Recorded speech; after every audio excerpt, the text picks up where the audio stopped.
Hanya saja ada 3 hal penting dari pandangan kami di Komnas HAM. Pertama adalah harus ada proses hukum yang accountable, yang betul-betul dapat dipertanggungjawabkan dan terbuka kepada publik. Ya.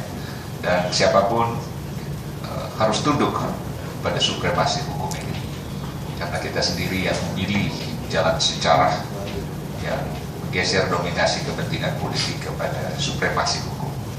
Nah, kedua institusi ini, Satpol PP dan Polri, ya, harus bertanggung jawab secara penuh.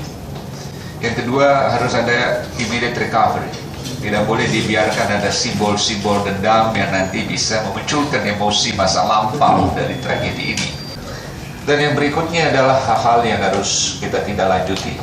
Ada nanti catatan-catatan yang mudah-mudahan dari tim kami di Komnas HAM melihat kasus ini, dan nanti mungkin penting sekali informasi ini disampaikan ke Presiden, Menko Polhukam, nanti Pak Wiranto, mudah-mudahan kami juga bisa bertemu beliau, Bapak Kapolri,